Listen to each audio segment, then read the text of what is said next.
আসছে নতুন সরকারের কাছে ব্যবসা ও বাণিজ্য বান্ধব পরিবেশ এবং সময়োপযোগী শিল্পনীতি চান ব্যবসায়ীরা। একই সাথে আইনশৃঙ্খলা পরিস্থিতির উন্নয়ন, নিরবিচ্ছিন্ন জ্বালানি সরবরাহ, ব্যাংক ঋণে সুদের হার কমানো এবং আমলাতান্ত্রিক জটিলতা কমানোর দাবি তাদের। এখনই এলডিসি থেকে বাংলাদেশের উত্তরণও চান না তারা।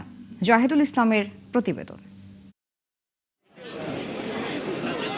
দেশের ইতিহাসে নজিরবিহীন সুষ্ঠু ও শান্তিপূর্ণ নির্বাচনের মাধ্যমে নিরঙ্কুশ বিজয়ে রাষ্ট্র পরিচালনার দায়িত্ব নিতে যাচ্ছে তারেক রহমানের নেতৃত্বে বাংলাদেশ জাতীয়তাবাদী দল বিএনপি।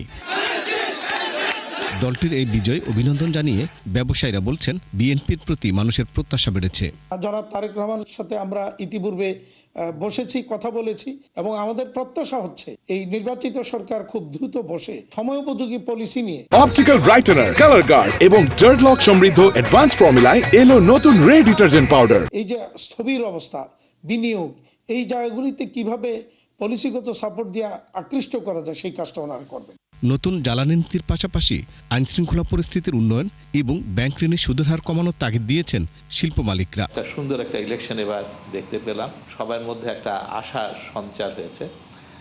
এখন আমাদের দেখার বিষয় হলো যে কিভাবে আইন শৃঙ্খলার উন্নতি করে, এনার্জি পলিসি কি হবে সেটা পরিষ্কার করা, ব্যাংকিং সেক্টর কিভাবে ইন্টারেস্ট রেট কমানো থেকে আরম্ভ করে ব্যবসা প্রতিষ্ঠানগুলি, এক্সিস্টিং ব্যবসা প্রতিষ্ঠানগুলি যাতে সার্ভাইভ করতে পারে সেই ধরনের কি উদ্যোগ নিচ্ছে।